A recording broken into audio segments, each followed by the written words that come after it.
I was hired to restore a damaged tape.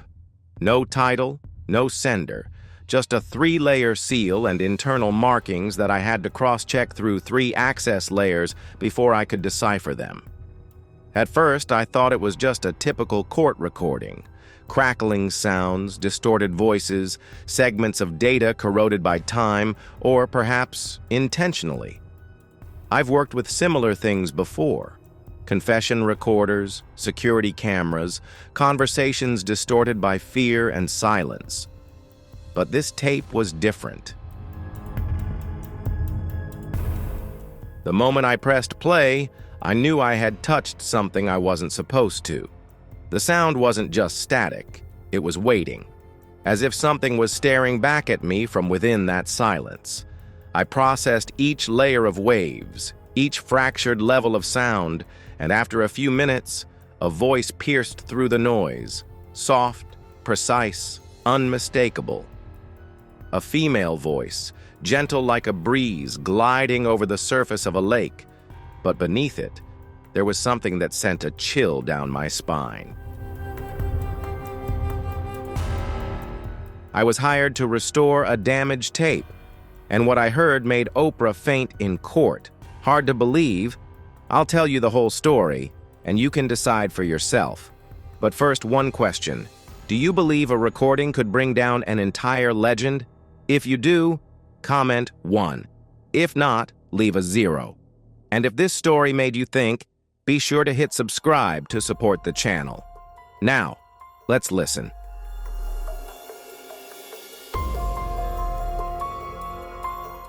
She said, "They only stay when they feel seen." I paused. I recognized that voice, and I knew I shouldn't. I checked, cross-referenced, verified.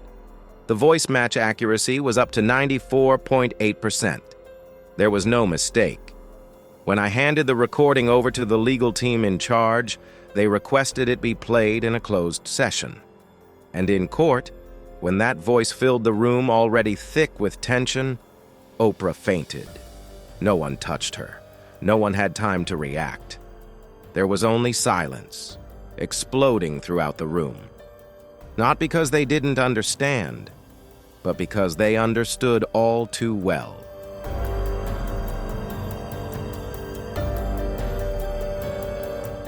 Hello? You found a video that they wish had never been made public, but here we are. So, before we dive into what I'm about to share with you, what I'm about to reveal, make sure you like this video and subscribe, because after that, silence will not protect you. Now let's begin. It all started in a courtroom. You know, the kind of walls so nice they feel like they've listened longer than any of us. The kind of silence that isn't just the absence of sound, but the presence of something waiting to be spoken.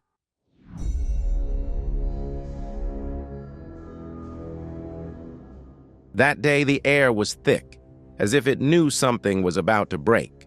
And when that happened, when the name was spoken, when the voice was recognized, she collapsed. That's right, Oprah. You heard that correctly. But the story didn't start in that courtroom. It began, oddly enough, with me and a tape they never wanted left behind. I work with sound. I always have.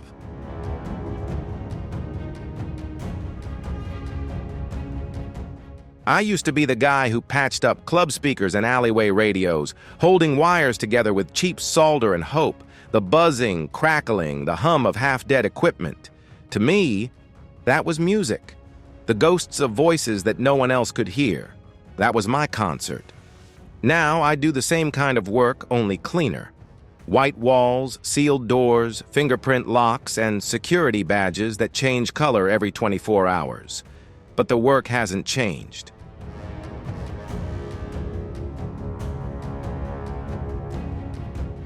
They handed me a damaged recording and I restored it. Court surveillance, blocked files, seized drives, everything went through me. But a few weeks ago, a black box arrived, different from the others, engraved in red, sealed 3 times. Classified B2, higher than anything I'd ever handled in years. The kind of clearance that makes you question what you're really restoring.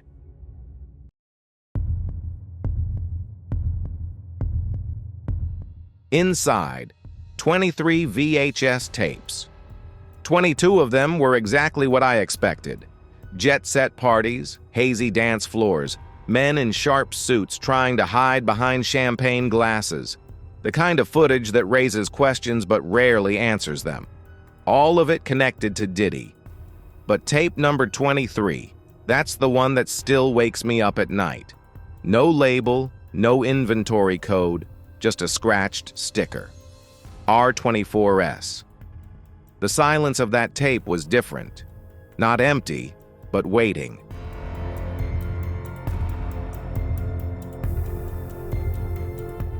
I almost missed it.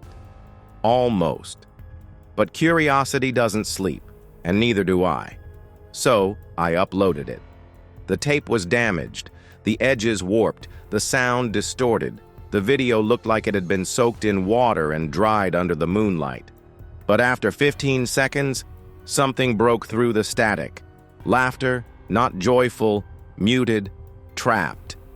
Then, a voice, a man reading something.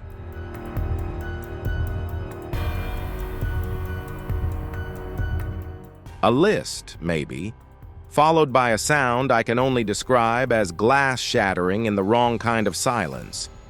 Then, a moan.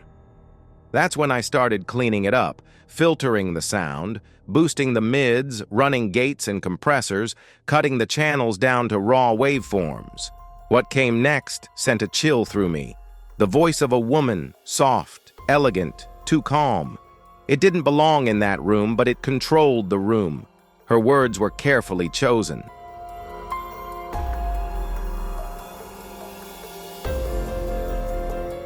The only sentence that came through completely clear was, "They only stay when they feel seen." I knew that voice. I didn't want to believe it. So I did what I wasn't supposed to do. I matched it. I pulled up stored interviews, public recordings, found a 1997 commencement speech and an old book club recording. The match was 94.8%, not just close.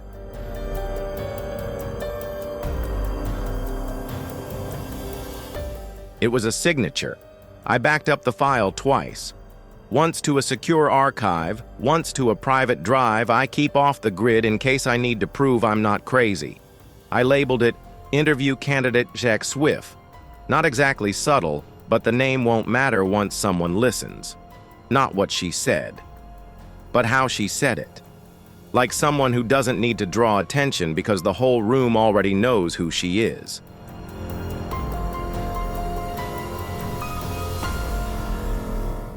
I marked the official recording as unreplayable, stored it in the low-priority trash bin.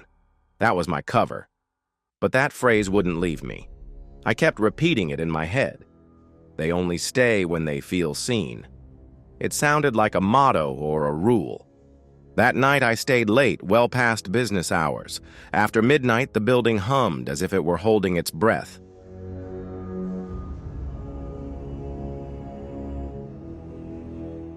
I went to the storage room, wanting to see if anyone else had recorded the R24S tape. It wasn't listed. No records, no entries, as if it had never existed. But I knew better, because that voice was still ringing in my ears. And the next day in court, everything became clear. Victim 12 wasn't allowed to speak. She had no family, no known country. Her record was mostly just power outages and cold traces.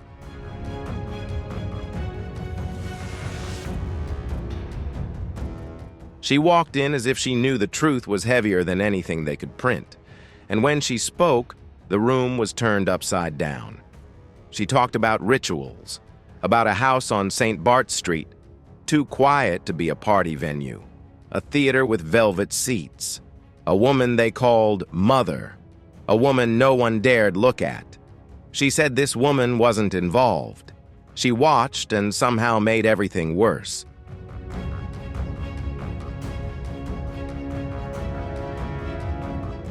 When I played the sound from R24, she flinched. Then she named it. Not loudly, not directly, but her eyes said what the court records didn't. That was it. The thing they said would outlast everything else. And then the silence, not peace. The kind of silence that clings to your skin, surrounds your lungs, making it hard to swallow.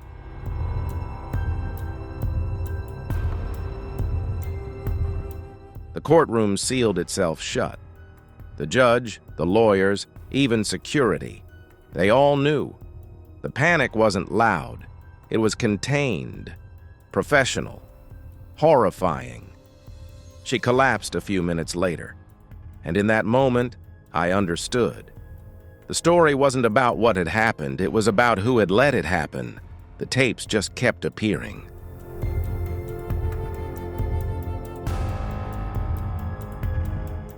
The files we bury under thousands of different names, envelopes with no return address, a bracelet, a flight list, an encrypted drive.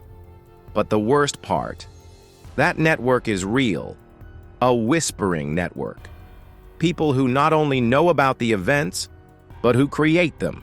Law firms, PR companies, media handlers, people I've worked with.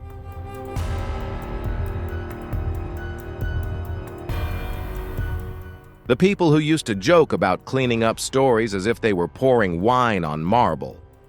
During one of those meetings, someone slid a black folder across the table to me. Inside was the phrase, "the matchstick," the named legend. And I realized something terrifying. I hadn't uncovered the truth. I had accidentally stumbled upon a truth they had known and spent years trying to hide. And now it had been leaked.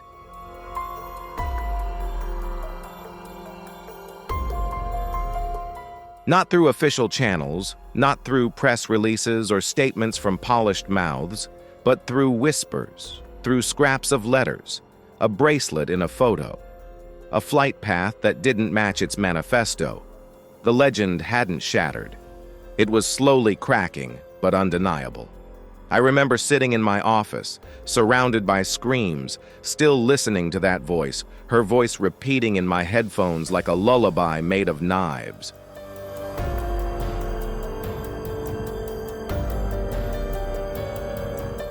If you found this story interesting, don't hesitate to hit the like button and share this video right now. Every share not only helps spread this unique story, but also helps us uncover hidden secrets together. Hit like, share this video with your friends and family so they can join you in discovering sounds never heard before. Together, we'll bring this story to light, and no one will want to miss a single moment of this journey.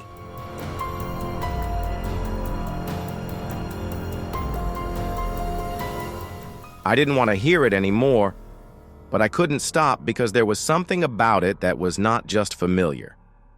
It was both sacred and corrupted. One night I stayed up late again. Not to work, not officially, but to think. And that's when I found the letter. Unsent, unsigned, left as if it had been waiting for the right person, written in shaky handwriting on the kind of paper the government only uses when they want you to forget where you are.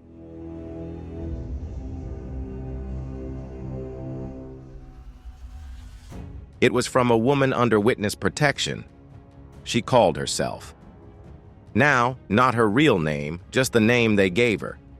She had once been a private chef brought to a place called the Sanctuary, under the guise of health and confidentiality.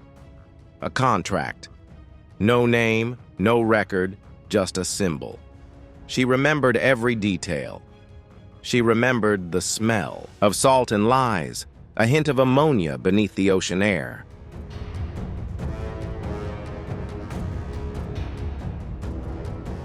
She recalled the menus, the guests, the symbols engraved on black envelopes, a silver triangle, a broken circle, and once, just once, a small black crown. That symbol appeared 3 times, the crown. And she only saw the woman once, walking down a reflective hallway as if she were walking through the reflection of herself. She didn't appear to be afraid. She looked as though she belonged there.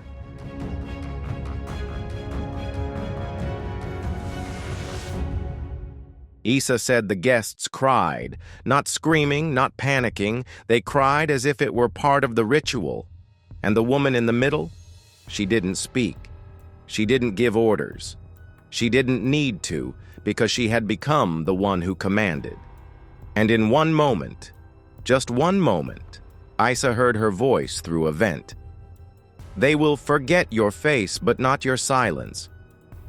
That phrase was the stone, the first stone thrown.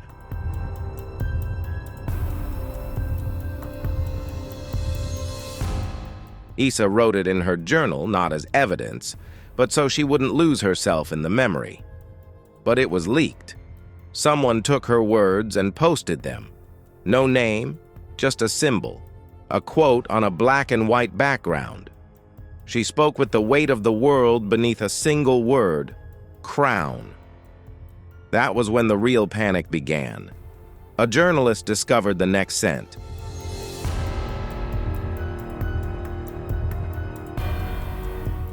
Not a big host or a polished TV face, just a freelancer, young, hungry, the kind of writer not paid enough to lie, so they tell the truth until someone tells them to stop.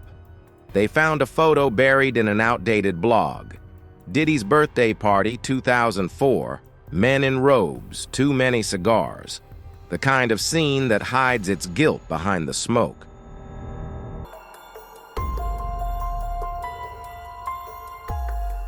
But in the corner, in the reflection of a silver tray, the hand of a woman with a very specific bracelet.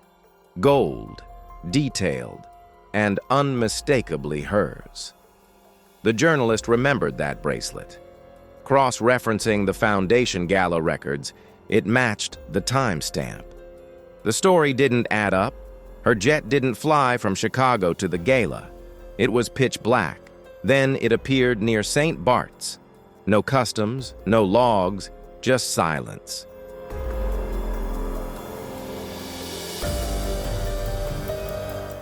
That same weekend, there was a known FO satellite event on the island. No footage, no sound, no arrests, just whispers.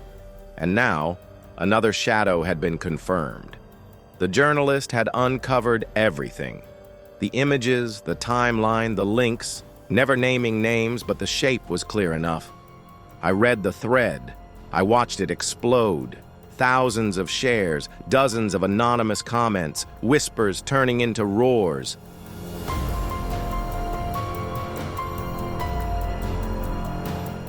People didn't ask if there was more. They asked how much longer.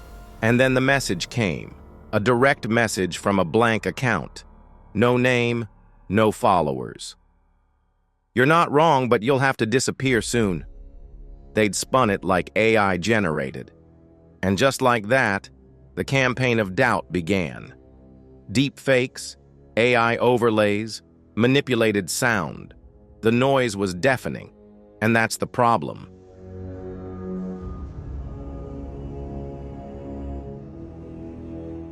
They didn't bury the truth with denials. They drowned it in static. But that bracelet, that voice, that phrase, you can't fake a memory that lives in your bones. By the time the trial was reconvened, everything had changed. Not because of what had been proven, but because of what had been felt. Because silence can only last so long before it explodes.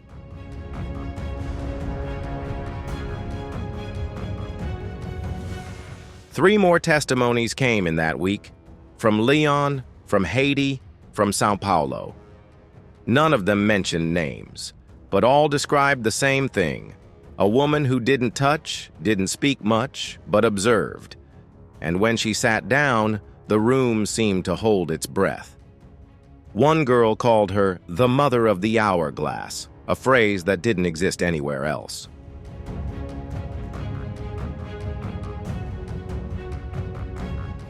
It wasn't a nickname. It was a role, a presence, a function passed down through something ancient. Even the court interpreter hesitated. And when the woman herself entered, quietly, pale, without an entourage, the building seemed to tilt. Everyone felt it. that she wasn't supposed to be there, that she was the reason this was happening.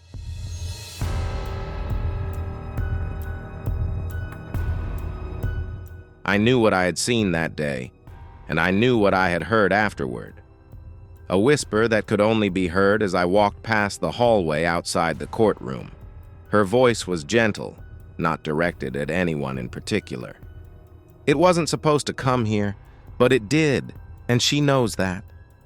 Her legend was crumbling, and the whisper network that had protected her for decades was no longer there.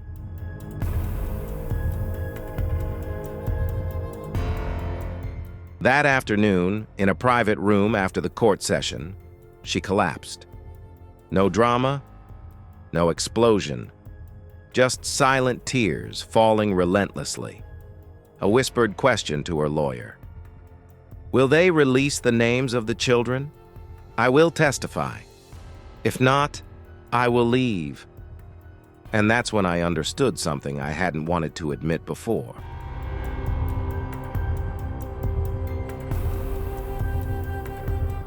This isn't just about her involvement. It's not just about what she saw or what she whispered. It's about who she was to us. She was the light. She was healing. She was the story we told ourselves when we wanted to believe that things would get better. But now she's the sealed envelope, the broken dam, the shadow at the edge of every forgotten tape.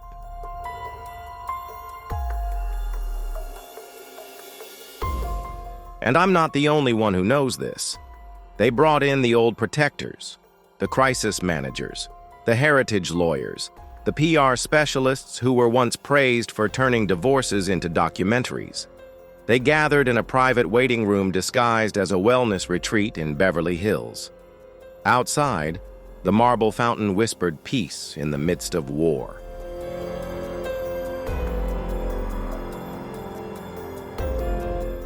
They didn't mention her name. They didn't need to. The moment I stepped inside, someone pushed a file across the table. Thin, unmarked, as dark as a mission. Inside, the voice matched 94.8% beneath it. The phrase, "They only stay when they feel seen." No one said anything for a moment. I leaned back in the chair, letting the silence settle like dust on something sacred and profane.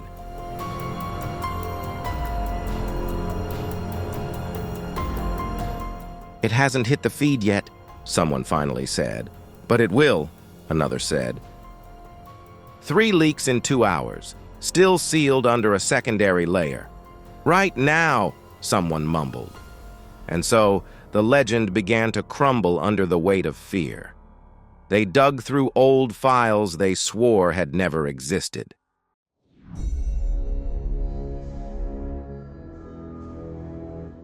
The non-disclosure agreements were created for events with no recognized schedule. The files had abbreviations. One of them, OW. When someone whispered, "You wrote ghosts for her claws," I wasn't shaken. I had written ghosts for the legend, and now the pages were bleeding. A lawyer made it clear. The moment her name could be searched in the court records, we would all burn.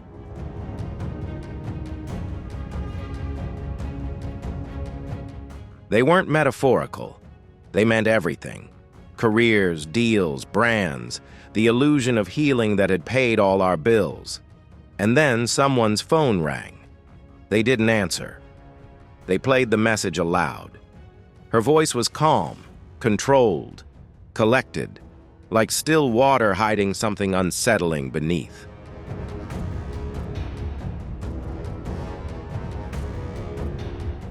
"If they say my name," she said, "you know what to do." No one breathed after that. Not really.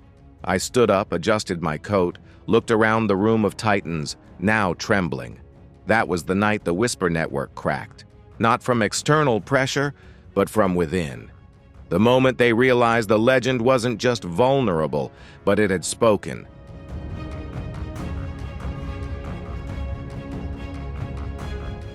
And somewhere deep in the archives, something is still listening. I returned to the safe 2 days later. Where the air is dry, where time does not pass, it waits. That room is not for remembering, but for forgetting. But the box I received that day did not want to be forgotten. It passed through the material test for drop chute level 4, the label reading source material for internal use only, handwritten in a way I recognized.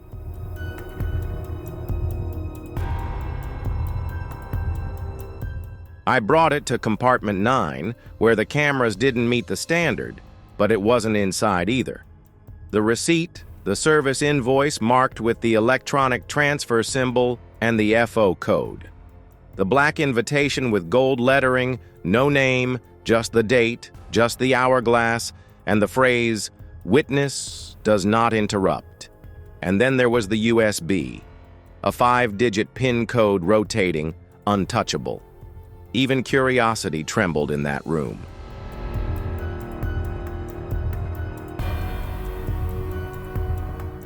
And at the bottom, beneath a false panel, I found it.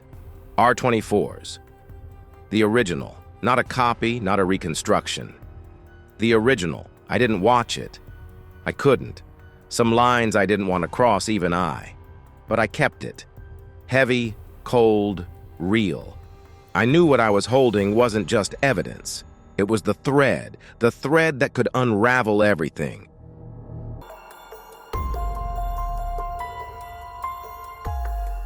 So I sent it, anonymously, no return address, to an archive library in the south of France known for collecting the kind of documents organizations pretend never existed. Maybe they'll bury it again. Maybe someone else will press play. But one thing I know for sure, the legend has bled, and that voice is still alive somewhere out there. Others are waking up.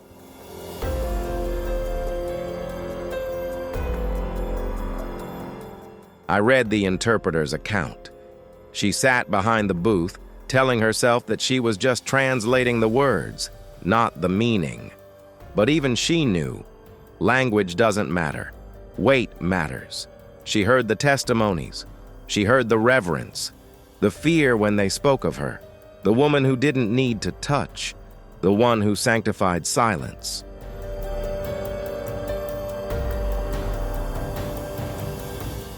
The court doesn't listen to confessions. It hears patterns. 3 stories, 3 locations, all tied to the same presence. She doesn't pray. She blesses those who do. That is worse, much worse. Even the court guards felt it. One of them told me he had worked with every kind of trial. But this time was different.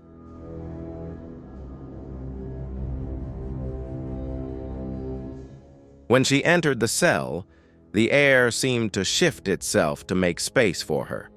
She didn't ask questions. She didn't cry, at least not at first. She sat, waiting, and then the envelope arrived. Inside was an old, curled photograph, a few typed pages, handwritten notes, receipts for the crimes she couldn't escape. The tears fell slowly.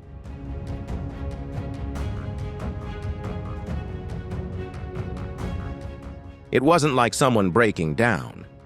It was like someone remembering what it felt like to be cared for, and how far she had drifted from that illusion. And then, with her lawyer, she asked the question that said everything. Will they reveal the names of the children? That was what mattered to her, not her legacy, not her brand. The children. If not, I will swear. If they do, I will leave.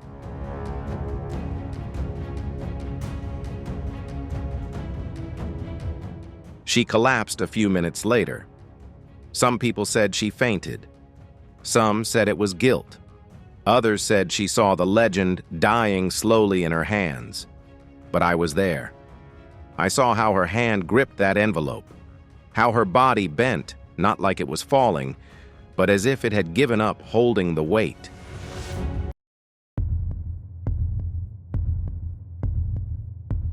The paramedics arrived.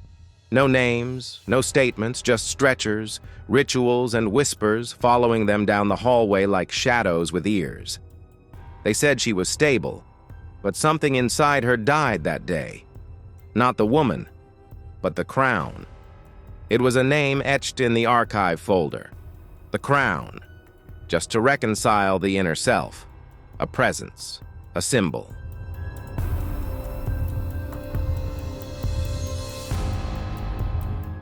And now, it's just a name we're not allowed to speak. But we are speaking, and we will continue to.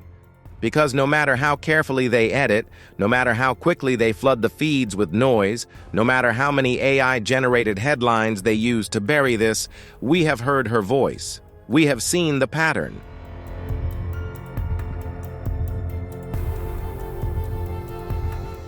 We know you can feel the voice when it is named. You can feel the voice inside you changing something. And when the silence is broken, it will echo. So, if you've come this far, you know what's happening. You've felt it. The collapse hasn't come. It has already begun. The legend doesn't vanish in the blink of an eye. It will break apart. A crack, a whisper, a sentence. They only stay when they feel seen.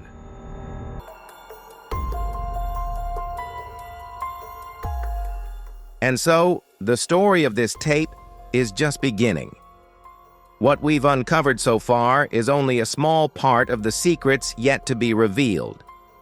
Thank you for following along and joining me on this journey of recovery. But this is not the end. It's just the beginning of the next discoveries.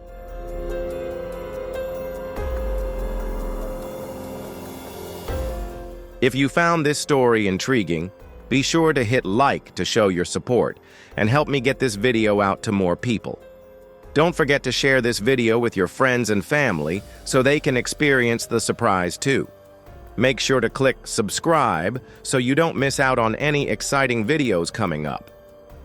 Every like, share, and subscribe from you is the biggest encouragement for me to continue exploring and uncovering untold historical secrets. Thank you once again for joining me on this special journey. We'll see each other in the next video.